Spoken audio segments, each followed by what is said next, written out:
Aujourd'hui, pour exister, pour vendre, pour inspirer ou simplement avancer, il ne suffit plus d'avoir du talent. Il faut pouvoir se raconter, se montrer, se démarquer. Et ça, c'est un vrai défi pour beaucoup. Bonjour chers auditeurs et bienvenue sur la RTE 91.3 MHz pour ce nouvel épisode de Jeunesse en parle, une émission où la jeunesse s'exprime, partage et trouve des solutions.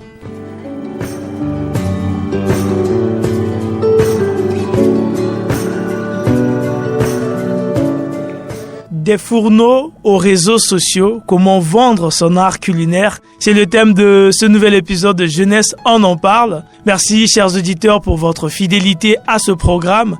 Merci à l'équipe technique qui nous accompagne, à Madame Amour Dédi qui est là, fidèle au poste, pour cette meilleure qualité de son que vous avez en ce moment. C'est elle qui est là à la régie. Merci également à Monsieur Michel Takem qui supervise cette émission. Merci à nos invités qui sont également là avec nous sur ce plateau pour ce thème que je rappelle, c'est des fourneaux aux réseaux sociaux. Comment vendre son art culinaire. On est sur le plateau donc de Jeunesse en parle, une émission qui est dédiée à la jeunesse. Merci encore chers auditeurs.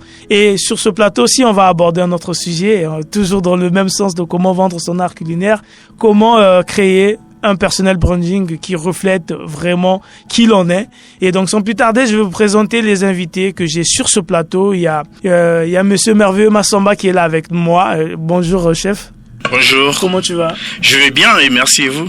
Moi également, je vais très très bien et très content de te recevoir sur ce plateau de Jeunesse en parle pour aborder ce sujet. Donc, des fourneaux aux réseaux sociaux, on va un peu essayer de savoir comment est-ce que toi tu fais pour gérer ton domaine, comment est-ce que tu fais pour te vendre, pour te faire connaître. Donc, il y a toi qui est là. À côté de toi, il y a donc Monsieur Duquel Divin qui est là avec nous, qui va nous parler du personal branding, je pense. C'est toi qui sais bien de quoi il s'agit. Je pense que c'est un mot aujourd'hui, que les jeunes, on en parle souvent aujourd'hui, surtout sur ceux qui sont sur les réseaux sociaux. Donc, tu vas un peu essayer de nous dire plus sur ce sujet-là. Bonjour.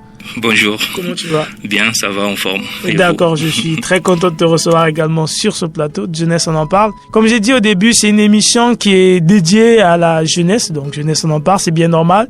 Mais après, comme l'audience de la radio transéquatoriale est très large, donc il y a des papas aussi qui nous écoutent, il y a beaucoup de gens. Et je pense que tous les conseils qu'on partage ici, ça parle à tout le monde. Et il n'y a pas d'âge aujourd'hui pour travailler son personal branding, par exemple, sur les réseaux sociaux. Il n'y a pas d'âge pour pouvoir apprendre à vendre son art sur les réseaux. Donc ça parle, c'est une émission qui parle à tout le monde et donc même quand un papa passe par là, il peut se servir de ces conseils-là pour éduquer son enfant à la maison, pour lui montrer les astuces pour pouvoir mieux avancer. Donc on va démarrer avec le chef qui est là avec nous. Aujourd'hui, tu n'es pas là pour pouvoir faire des gâteaux, pour pouvoir faire tout ce qu'il faut. Là, tu es avec nous pour pouvoir partager un peu ton expérience, comment toi tu gères un peu au quotidien. Donc je vais te laisser te présenter pour ceux qui ne te connaissent pas. Donc chef merveilleux, dis-nous qui tu es réellement. Alors, une fois de plus, bonjour à vous, vous qui nous suivez sur la radio. Alors, je suis chef Merveilleux Massamba, un jeune cuisinier pâtissier et secrétaire de l'Association des cuisiniers du Congo. Aujourd'hui, j'ai la large mission de vous parler de comment gérer sa vente sur les réseaux. Alors, autant que pâtissier, autant que maître de l'art culinaire, j'aurai cette charge de vous parler des techniques de la communication sur les réseaux sociaux. Merci. Donc nous allons tellement bientôt se lancer et je vais vous donner les secrets de comment vendre son art sur les réseaux. Pour commencer donc, tu vas me dire, toi ton histoire ça démarre comment avec la pâtisserie? Parce qu'aujourd'hui, généralement, je sais pas moi, je suis pas du domaine, mais généralement quand nous dans la rue, dans nos quartiers, quand on parle de pâtisserie, on voit souvent des femmes. Un homme qui va dans la cuisine là, ça n'inspire pas confiance. Donc toi ton histoire c'est comment? Est-ce que c'est un truc comme on dit depuis tout petit, tu as toujours espéré devenir un grand pâtissier et tout, ou bien c'est quelque chose qu'avec le temps ou encore on connaît notre pays, tu sais pas parfois tu es ingénieur, je sais pas en pétrochimie, je sais pas si ça existe et après finalement il n'y a pas eu de boulot et puis tu t'es converti. C'est quoi ton histoire avec la cuisine en fait? Ça s'est passé comment pour toi? Alors, mon histoire avec la cuisine, ça vient de mon enfance déjà. C'est si bas que j'ai été passionné de ce métier parce que je voyais ma mère réaliser ces gâteaux, ce qu'on appelle gâteaux de beignets, des beignets à la banane. J'étais dans un quartier un peu périphérique, un peu bizarre où j'ai grandi. Et de là que voyant maman faisant ces genres de gâteaux, ça me passionnait. J'ai dit tiens, un jour, je vais moderniser le travail de maman. C'est vrai que j'aime bien le témoigner en disant qu'avant, je ne savais pas d'abord c'est quoi la pâtisserie, mais je voyais juste le travail de maman qui préparait les beignets à l'huile, qui après je me suis dit, tiens, un jour, je vais vouloir construire un truc mieux que ça. Alors de mon parcours au fur et à mesure, j'ai fait les études et bon, le rêve n'était plus trop fixé sur ça parce que je rêvais être journaliste. Et bien tiens, d'un coup à un autre, fallait que les choses de ce pays qui a tourné un peu à la longue et tout, je me suis lancé dans ce domaine. Aujourd'hui, ça me fait une carrière de 2 ans que je suis dans ce domaine de la pâtisserie et je suis un formateur qui aujourd'hui qui en forme plusieurs jeunes. Et pour moi, c'est vraiment une passion qui était de ma mère d'abord et j'ai voulu réaliser. Et aujourd'hui, j'en suis fier parce que j'ai combattu sur ce qui était une chose impeccable pour maman et qui fait une fierté. D'accord. Vraiment, je suis content d'entendre ça. Moi, je savais pas que même les mamans qui font les beignets dans la rue, là, c'est la pâtisserie. Je savais pas. C'est toi qui me l'apprends. Moi, bon, quand on te parle de pâtisserie, je mets pas les beignets de la rue là-dedans. Donc, ça, déjà, on apprend des choses déjà. C'est important. Tu voyais ta maman, tu as voulu moderniser ça parce que tu as grandi avec ça. Maman t'a élevé avec ça. Tu t'es dit, il faut lui faire honneur dans tout ça. Et comme tu as dit, le pays n'a pas forcément payé. Après, bon. On va dans ce qui s'offre à nous. Et donc à côté, on a un monsieur duquel il vient aussi qui est là avec nous. On va essayer d'en savoir un peu plus sur toi également parce que moi je te connais, mais nos auditeurs ne te connaissent pas forcément. Donc tu vas te présenter et toi aussi tu vas un peu nous dire ce qui t'a amené un peu dans le domaine dans lequel tu exerces aujourd'hui. Est-ce que toi aussi ce sont des circonstances du pays ou bien toi dès le départ tu avais déjà choisi ta voie et tu es toujours dans la voie que tu avais choisie? Chers auditeurs, et en tout cas merci à Jeunesse on en parle pour l'invitation. Et je suis Dukel Divin Bilouboudji, stratège en marketing et communication, community manager et formateur. Pour ma petite histoire, je dirais pas que c'est à cause du pays, pas du tout. Au fait, on est là, nous sommes en train de parler du digital. Ma passion, je pense que je l'ai développée sur le digital. Au départ, j'ai fait des études de géographie à l'université Mariam Wabi. Et après mon diplôme, c'est-à-dire ma licence, je suis tombé sur une page en ligne qui proposait une formation en communication et marketing des entreprises. Par curiosité, d'abord, à la base, je me dis, pourquoi pas m'inscrire à cette formation, pourquoi pas apprendre cette compétence, parce que je voyais comment cette entreprise-là communiquait autour de ses services, autour de sa marque, autour de tout ce qu'il faisait, et ça me passionnait, je trouvais ça très intéressant. Et j'ai donc décidé de prendre mon inscription là-bas. J'ai suivi cette formation et au sortir de là, en tout cas, c'est pas une compétence, j'ai pas seulement acquis une compétence, mais j'ai aussi développé une passion. Et c'est depuis cette formation que j'ai vraiment développé cette passion, que j'ai commencé à accompagner des marques, des personnalités publiques dans leur communication et dans leur présence en ligne. Et on va revenir sur Monsieur Merveilleux qui est là avec nous également. J'ai écouté vos parcours. Je pense que c'est important de voir un peu comment est-ce que ces jeunes vous débrouillez malgré les circonstances de nos pays, vous débrouillez à pouvoir construire votre carrière, à pouvoir avancer. C'est très très bien. Et aujourd'hui, il y a des jeunes sans doute qui nous écoutent, qui font face à des difficultés un peu, peut-être à trouver leur chemin et tout. Mais en écoutant ça, ils peuvent savoir que parfois, la formation qu'on fait au départ, c'est pas forcément le domaine dans lequel on va finalement se lancer. Et c'est très important de pouvoir s'inspirer des gens comme vous. On parle, comme j'ai dit, le thème principal, c'est comment vendre son art culinaire. Parce que l'invité principal, on va dire, c'est Monsieur Merveilleux Massamba. Mais le thème du branding, sur créer un branding qui reflète qui on est réellement, ça ligne un peu à ce qu'on veut faire, parce que l'idée avec cet épisode, c'est pouvoir mettre en avant, montrer aux gens comment ils peuvent vendre leur talent, comment ils peuvent se faire connaître encore mieux, parce que lui il a parlé de la pâtisserie de maman. Faire mieux, ça veut dire qu'aujourd'hui surtout avec internet, c'est vendre au-delà juste de son quartier, de sa ruelle. Et je pense qu'aujourd'hui on va essayer d'aborder ces sujets-là. Monsieur Merveilleux, toi de ton côté, comment tu as découvert Internet un peu? Est-ce que tout de suite c'est quelque chose que tu as subi dans le sens où c'est avec l'avancement des choses, tu as été obligé d'aller vers Internet ou dès le départ, dans ta stratégie, quand tu as commencé à te former, c'est quelque chose que tu as associé à ton avenir pour pouvoir te démarquer? C'est pas quelque chose que j'avais programmé en avant déjà. C'est une chose que j'ai apporté dès aujourd'hui parce que sur l'avance d'où le monde est en train d'avancer, donc sur la nouvelle technologie, d'où pour moi ça a été une manière pour moi de m'impliquer et de rentrer dessus. Alors au début de ma formation, j'avais pas imaginé déjà comment me lancer sur les réseaux sociaux. Je me disais tiens, avec quelques stratégies ou quelques descentes que j'ai fait sur les pâtisseries de la place, je me disais le mieux c'était de vendre sur place, avoir par exemple une boutique comme une pâtisserie si grand que ça pour essayer de vendre mes précieux délicieux gâteaux que je réalise avec mes mains.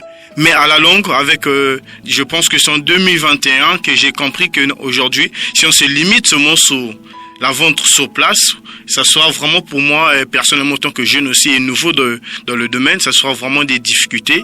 D'où je me suis dit, tiens, quelle est cette plateforme nécessaire qui pourra justement m'aider à vraiment vendre l'art que j'ai. D'où j'ai rencontré les réseaux sociaux et je me suis appliqué. Parce qu'avant, quand j'étais à l'école, j'utilisais bien sûr ces réseaux, mais ça m'impliquait pas. Pour moi, ça m'intéressait pas avant parce que je disais c'était du perte de temps. Mais aujourd'hui, je comprends que les réseaux sociaux, c'est pas du perte de temps.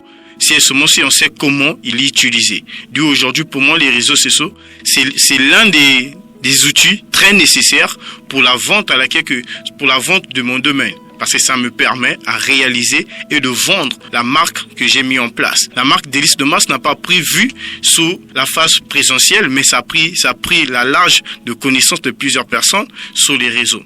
Parce que voilà d'où je dis que c'est très important pour nous de mettre en conséquence l'utilisation des réseaux pour mettre l'action sur nos marques. Ce qui veut dire qu'aujourd'hui, surtout avec l'évolution du monde, c'est bien évident, hein, pour pouvoir se démarquer. Et il y a Internet qui est là. Avant, peut-être, on pouvait se dire, on va se passer d'Internet, mais aujourd'hui, avec façon les choses vont très vite.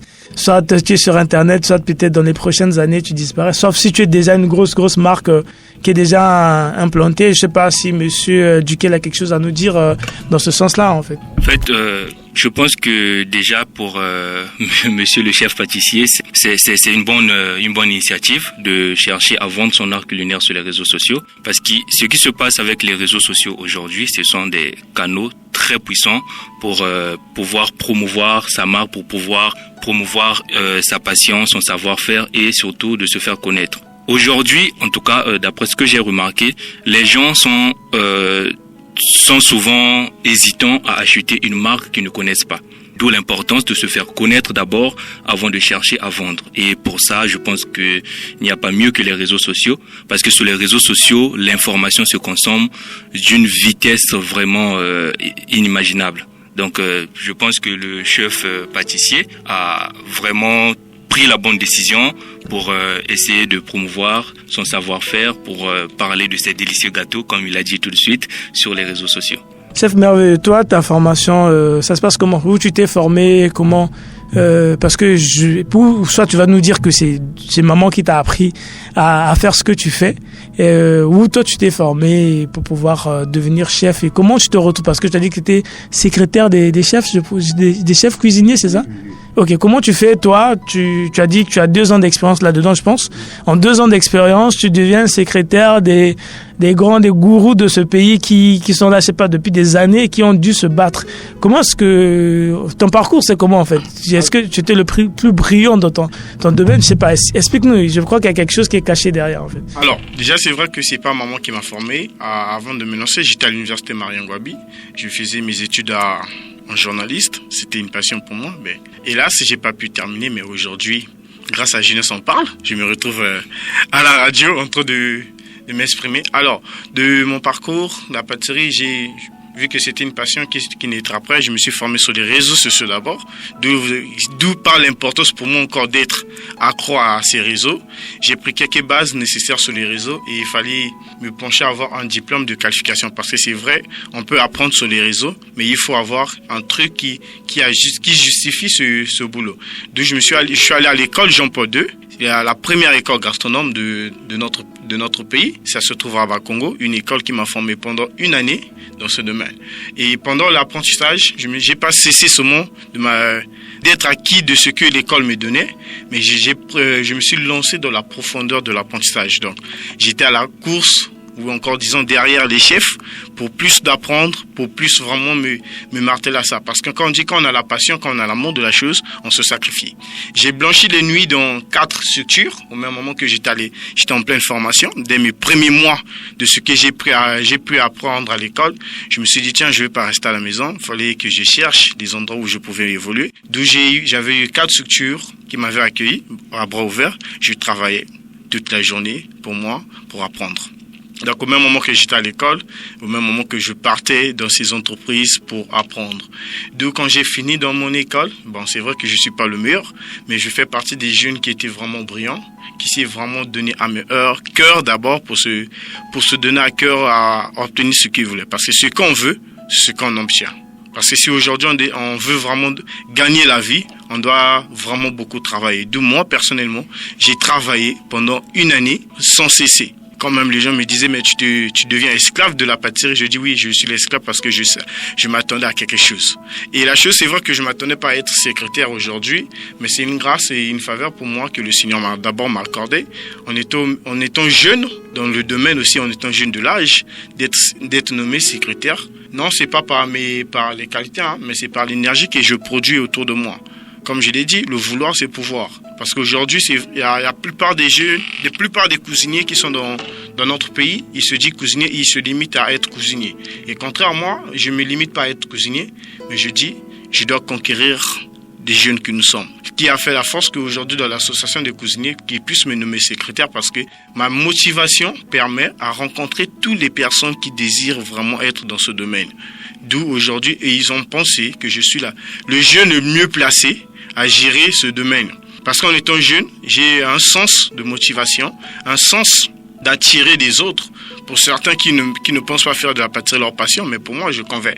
Et d'autres qui en pensent faire, mais ils se limitent à la pâtisserie en disant que la pâtisserie, je suis cuisinier, je peux pas me voir avec monsieur Emerlan, qui est exemple journaliste ou encore ainsi. Alors, mais pour moi, c'est pas ça. Je brise ces limites. D'où aujourd'hui, je fais l'ouverture à toutes ces portes. Et de là, il a été parti. Aujourd'hui, j'ai marqué ma démarque. Déjà que j'ai participé à 2 concours dans le pays. D'où le premier concours, je suis sorti 3e, autant que cuisinier. J'ai fait un concours en cuisine. Sur le contexte Liboké, cuisine de Liboké, bon, il fallait représenter la cuisine africaine de notre pays en particulier. Je suis sorti 3e, qui a encore plus ajusté mon parcours. J'ai combattu au milieu des grands. En étant jeune, je crois que j'étais encore en formation, j'étais encore à mes 6 mois de formation, mais j'ai dit, je dois ôter mes limites. Je me suis dit, je vais affronter. J'avais demandé la permission à mon chef, que je salue ici, mon père formateur, monsieur Boris Songessa, qui m'a vraiment donné cet accès. Et je suis parti pendant le concours, d'où a commencé justement la confiance envers tous les pères qui m'ont fait confiance de me donner ce poste de secrétaire. Ça fait énormément plaisir parce qu'on voit ce parcours de combattant que tu as eu. Tu dis que tu étais en formation pendant que tu as pris toutes ces initiatives-là, alors que combien de jeunes aujourd'hui dans notre pays, notre beau pays, le Congo, sont dans des formations, que ce soit à l'université, des centres de formation, et se limitent qu'à ça en fait. Alors que quand tu veux quelque chose, tu ne travailles pas seulement pour le diplôme ou le certificat qui sera là, mais tu travailles au-delà pour des compétences que tu veux acquérir pour les relations que tu veux créer. Et je pense que c'est ça, cette mentalité, le fait d'être secrétaire, comme tu l'as dit, c'est pour ces pères-là, c'est une récompense parce qu'ils t'ont vu charbonner. Ils ont vu que parfois, tu étais, comme tu as dit, tu n'étais pas le meilleur de ta catégorie, mais ils ont vu en toi quelque chose, une énergie très particulière. Ils se sont dit, il n'était pas le meilleur de la catégorie, il était peut-être parmi les meilleurs, mais il se démarque par l'énergie qu'il met, par le courage, par cette envie de toujours aller au-delà, de toujours chercher à apprendre, de toujours, comme tu as dit toi-même, tu cours derrière les chefs pour apprendre et tout. C'est une énergie qu'on voit pas tous les jours auprès des jeunes. Comme je dis, ceux qui nous écoutent, ce sont des belles expériences à écouter quand on est à l'école en formation. On ne doit pas seulement attendre le diplôme ou tout ce qui va avec, mais quand on sait ce qu'on veut, surtout après la formation, il faut déjà qu'on apprenne à prendre des initiatives, apprendre à se battre. Et voilà, et tu as dit au départ, tu as commencé sur les réseaux, donc tu savais ce que tu voulais faire. Donc avant d'aller vraiment à l'école en formation en tant que tel, tu as posé toutes les bases nécessaires, ce qui fait que quand tu arrives dans le centre de formation, pour toi ça devient juste comme une forme de révision tous les jours, parce que tu as déjà triché un peu avec les réseaux, l'apprentissage sur les réseaux. Je pourrais dire que j'étais même avancé, plus avancé que les autres. Quand tu es arrivé, tu étais plus avancé que les autres. Parce que quand je suis arrivé à l'école, les autres étaient déjà 3 mois de formation. Et contraire à moi, j'étais nouveau. Et quand je suis arrivé avec une vision d'être d'abord cuisinier et pâtissier d'ailleurs, parce que j'étais, comme je l'ai dit au début, c'était maman la pâtisserie, donc j'étais parti avec une vision que d'être pâtissier. Avant, je pensais pas être cuisinier. Quand j'arrive à l'école, je savais déjà comment réaliser quelques gâteaux de base, comme le gâteau d'anniversaire. Et arrivé à l'école, eux, ils n'avaient pas encore fait le cours, donc pour moi, c'était une manière déjà d'être avancé que eux. C'est très important d'être vraiment accro sur les réseaux, mais pour les bonnes choses. On ne doit pas être sur les réseaux sociaux justement pour suivre exemple. Je crois pas qu'il y ait des choses qui vont nous nuire, mais les choses vraiment qui vont pousser à nos objectifs de s'atteindre. J'étais déjà plus avancé que quelques collègues qui savaient pas certaines réalisations, et moi, je suis allé.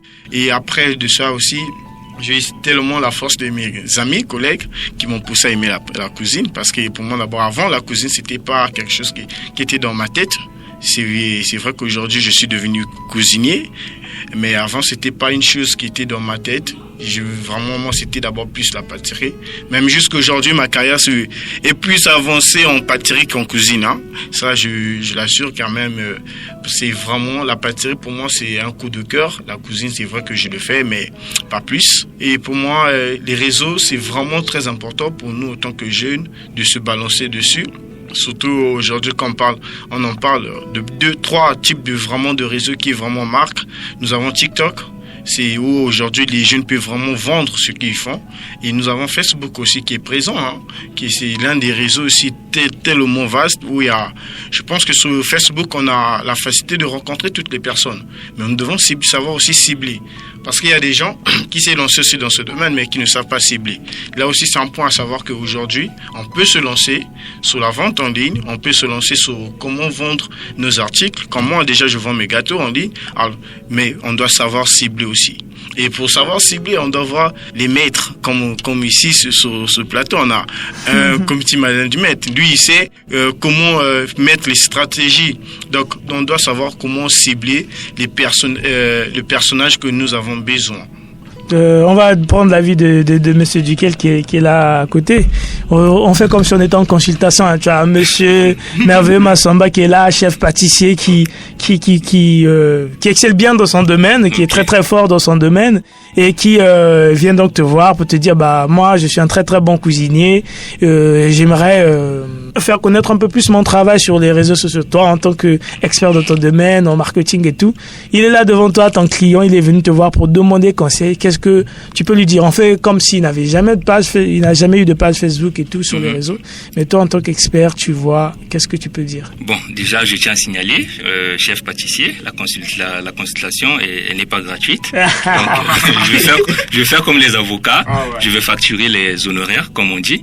D'accord. Mais sinon, moi, j'apprécie beaucoup ce courage-là. J'apprécie beaucoup ce courage et subitement ce côté où tu t'intéresses vraiment aux réseaux sociaux pour vendre ton art, pour vendre ton savoir-faire. Et par rapport à ça, moi, j'ai juste une question. Qu'est-ce que tu vends réellement avant de pouvoir continuer dans ma lancée, pour pouvoir te donner des stratégies ou bien des armes nécessaires pour mieux vendre cela? Qu'est-ce que tu vends réellement? Est-ce que c'est toi que tu mets en avant ou bien juste... je sais pas si c'est une entreprise que tu as, si c'est une pâtisserie que tu gères, ainsi de suite.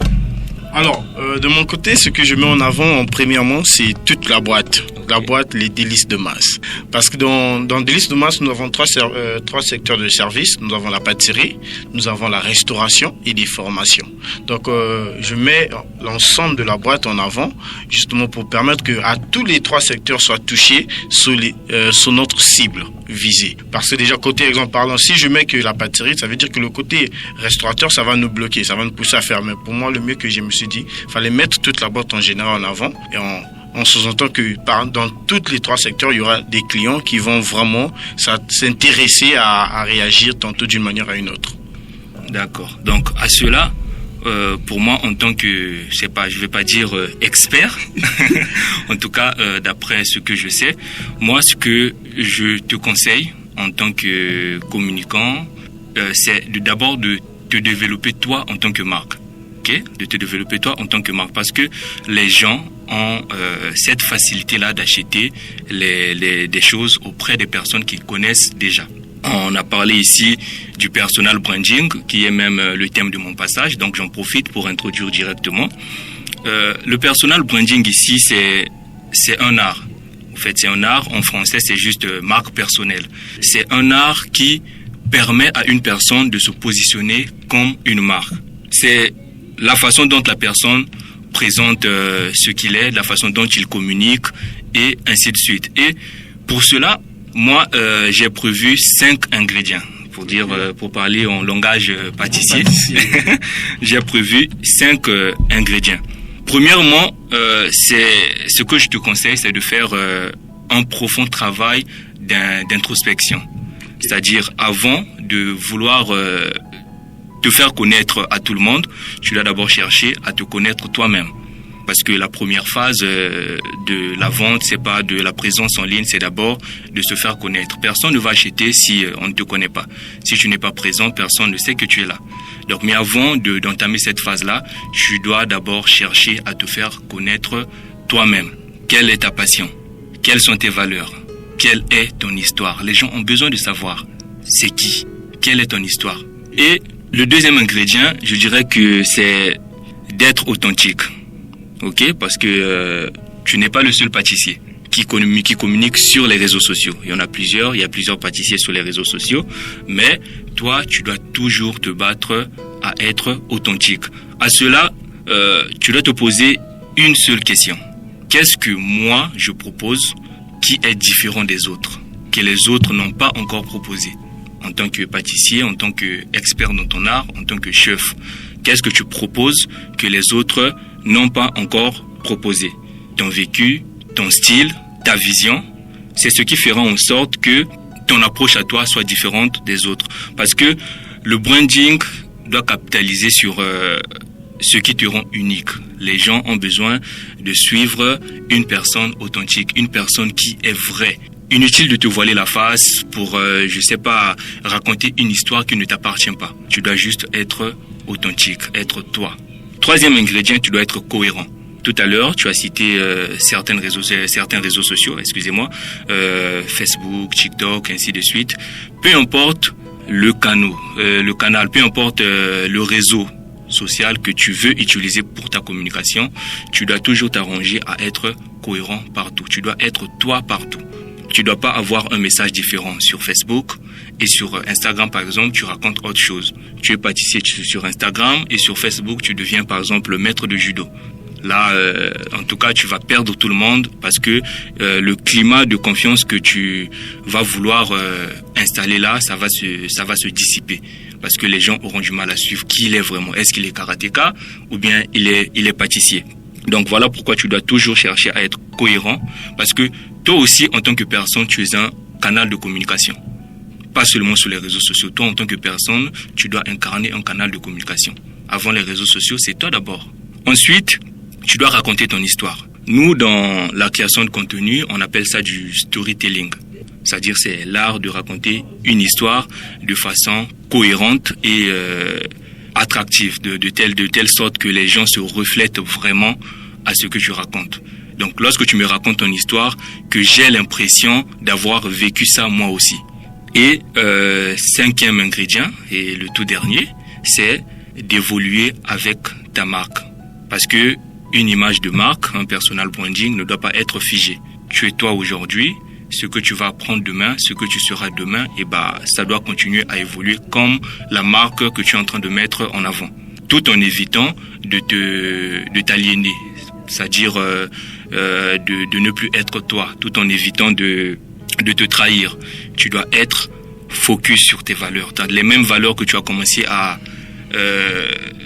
défendre dès le départ, la même histoire que tu as commencé à raconter dès le départ. Tu dois toujours te tenir sur ça. Tu dois toujours rester cette même personne, mais qui évolue tout simplement. En tout cas, ça, ce sont les 5 ingrédients que j'avais prévus pour toi et pour tous les auditeurs, pour tous ceux qui veulent développer une image de marque. Merci. D'accord. J'espère que le chef merveilleux a pris note de tous ces conseils-là. C'est, comme il a dit, c'est à payer. Il va facturer ces conseils-là parce que c'est important. Ça permet de pouvoir mieux construire son image sur les réseaux, comme il a dit. Ce qui est important, le premier conseil, le premier ingrédient qu'il a donné, c'est apprendre à te connaître tes patients, poser toutes les bases qu'il faut, parce que tu vas communiquer, même comment on appelle, quand tu parles du storytelling, ça va tourner autour de toi. Donc si tu te connais pas, tu vas passer à côté d'une histoire parfois merveilleuse que tu vas raconter aux gens. Donc c'est l'essentiel, et je pense que toi, tu es là-dedans, tu nous as parlé avec passion de la pâtisserie. Ça montre déjà que c'est un truc qui te passionne, c'est un truc dans lequel tu mets beaucoup d'énergie par rapport à l'histoire que tu nous as racontée jusque-là. On sent carrément que c'est ça ton domaine. Maintenant, il faut peut-être, par rapport au conseil qu'il a donné, il faut maintenant voir comment est-ce que tu peux mettre en avant ce côté-là de toi, cette énergie de toi, pour que ceux qui te suivent tes réseaux, ils sachent que c'est une page d'une entreprise, c'est pas les délices de masse, c'est la pâtisserie, c'est la formation, c'est la restauration, mais derrière il y a un leader, et derrière il y a quelqu'un qui a dû prendre 4 emplois au départ pour pouvoir être là où il est, et ça va motiver les gens. Il y a des gens qui vont acheter juste par rapport à ton énergie derrière. Ils vont dire le gars là a vraiment charbonné pour être là. Moi aussi je veux devenir quelqu'un de grand, donc je dois m'inspirer de lui, je dois suivre ses réseaux, je dois acheter ce qu'il fait, je dois accompagner pour encourager aussi. Donc je pense que tu as quelque chose à rajouter, c'est ça? Ok, vas-y, on est là. Pour quelque chose que je veux ajouter, c'est par rapport au challenge. Je pense que Jeunesse on en parle, et au courant de ce challenge que j'ai lancé sur Instagram, c'était aussi sur LinkedIn sur LinkedIn, excusez-moi. C'était aussi, je vais dire, à cause de tout ça. Donc j'ai essayé de faire le point de mon côté, j'ai essayé de faire la veille, de regarder autour de moi ce qui se passe, ce qui se fait. J'ai remarqué que même dans mon entourage, dans mes contacts, il y a beaucoup de talents. Il y a des comptables, il y a des peintres, il y a des électriciens qui sont très talentueux mais qui ne sont pas connus. En tout cas, on ne parle d'eux nulle part, on ne les connaît nulle part. Voilà pourquoi j'ai pris l'initiative de lancer ce challenge. Et moi-même, ce challenge aussi, je me suis inspiré de ça parce que j'ai participé à un challenge qui a été lancé, je pense, l'année passée par la communauté About My Job du président Jordan. Le challenge, c'était de faire 30 posts en 30 jours. Mais ces postes-là, ça devrait être des postes d'apprentissage.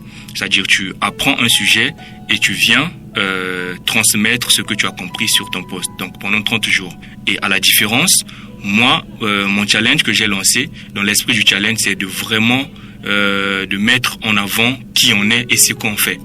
C'est-à-dire de son savoir-faire et son savoir-être. J'ai essayé de communiquer autour de ça, j'ai essayé d'intéresser mes contacts, et je pense que jusqu'à aujourd'hui, je pense qu'on est 10. En tout cas, le groupe, il y a au moins 17 personnes, mais il y en a 10 qui sont vraiment actifs, en tout cas, qui sont vraiment motivés, qui partagent vraiment cette vision avec moi. Donc, il y a des électriciens là-bas, il y a des comptables, il y a des responsables des ressources humaines, il y a des community managers aussi, qui profitent de ce challenge-là, durant 15 jours, de faire connaître ce qu'ils font et ce qu'ils sont. Donc, à ce titre, je t'invite aussi, si tu es bien intéressé, de nous rejoindre dans ce challenge, parce que vaut mieux tard que jamais. Voilà, vaut mieux tard que jamais. Exactement. Voilà, on est aujourd'hui à notre 6e jour. Je pense que tu peux nous rejoindre, et en même temps, dans le groupe aussi, on partage des astuces. Donc, je me charge personnellement de partager des astuces pour donner à tout le monde des armes nécessaires pour communiquer sur ce réseau social qui est LinkedIn. D'accord, je pense que c'est important tout ce que tu dis là, parce que en parlant de de challenge, de tout ça, c'est quelque chose qui permet aux gens de tous les jours, tu es obligé de publier, donc de mettre de la lumière sur ton profil, notamment LinkedIn. Donc c'est vraiment important parce que surtout le réseau social LinkedIn, c'est où pour les jeunes aujourd'hui, si tu as besoin des grosses connexions, les employeurs sont réellement là-bas, sont concentrés vraiment là-bas, les employeurs. Il y a beaucoup d'opportunités sur LinkedIn. C'est dommage que beaucoup de jeunes ne soient pas sur ce réseau social-là, mais c'est important aujourd'hui. Je pense qu'on va faire peut-être une émission, on va parler de ce réseau social-là, LinkedIn.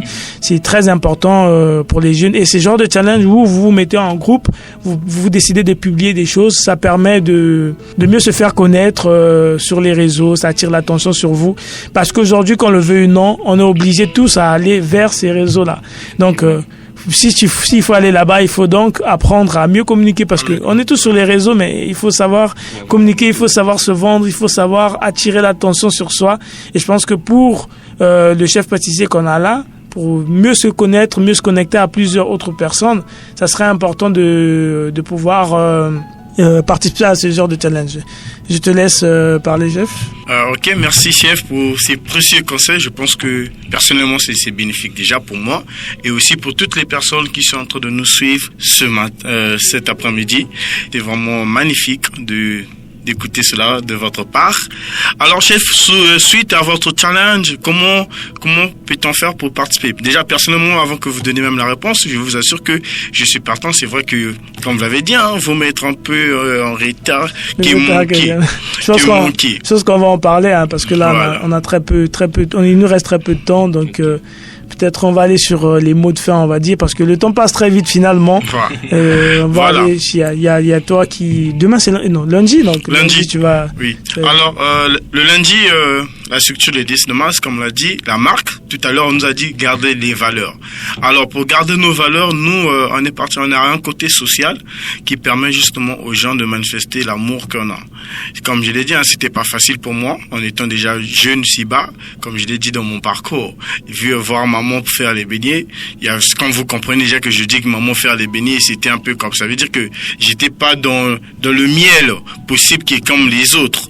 Alors j'ai gardé ce côté social, mais je l'ai transformé un peu d'une manière à une autre, et nous faisons justement le côté des dons. Donc à chaque fois, organisons les dons aux orphelins, et nous sommes on a un contexte qu'on a mis en place. Donc le terme c'est l'Isungi des orphelins. Donc nous sommes à la deuxième partie de ces moments sociaux, et ce lundi, le lundi 21 avril, nous serons à l'orphelinat Sainte-Thérèse pour faire ce geste à nos frères qui ont vraiment besoin de nous, et nous allons passer toute une journée avec eux pour fêter la Pâque, parce que c'est un temps crucial en tant que chrétiens que nous sommes, et un temps crucial pour nous. Alors nous avons décidé, au lieu d'être à l'église, nous avons décidé d'être avec nos frères qui compatissent. D'où j'ai un slogan que je dis, je suis orphelin, mais qui a des parents vivants. Donc orphelin mais avec parents vivants. Pourquoi? Parce que moi, quand je pense, je me mets à leur place. Si, exemple, un jour j'en avais plus, comment je vais faire? C'est vrai qu'aujourd'hui j'ai déjà un métier, mais si avant j'avais pas de métier, comment je devais faire? Alors, mais Dieu m'a fait grâce, d'où on a mis en place ces moments. Donc, on invite les gens à participer massivement. D'une manière à une autre, vous pouvez participer.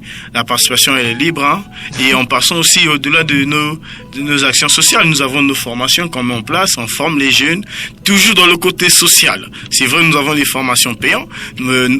Personnellement, je suis pas comme le patron de la communication qui met la facture à place.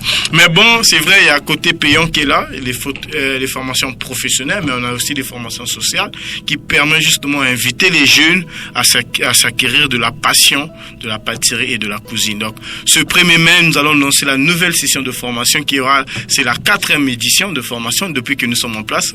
C'est déjà dire à nos spectateurs qu'aujourd'hui, les délices de Mars a 8 mois d'existence sur pied, et nous sommes à une 4e édition de formation. Donc, on est en train de former les jeunes. Merci beaucoup, chef merveilleux, pour ça. On est à la fin, très rapidement.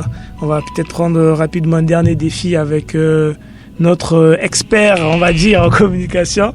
Monsieur Duquel, je vais te donner ton nom. Ok. C'est un défi que j'aime bien. Je te donne chaque lettre de ton nom et tu vas me donner un mot associé à ça. C'est Bilou Boudji, c'est ça? Oui, donc, je te donne B, tu me donnes un mot et puis ainsi de suite. Donc, on va avec B.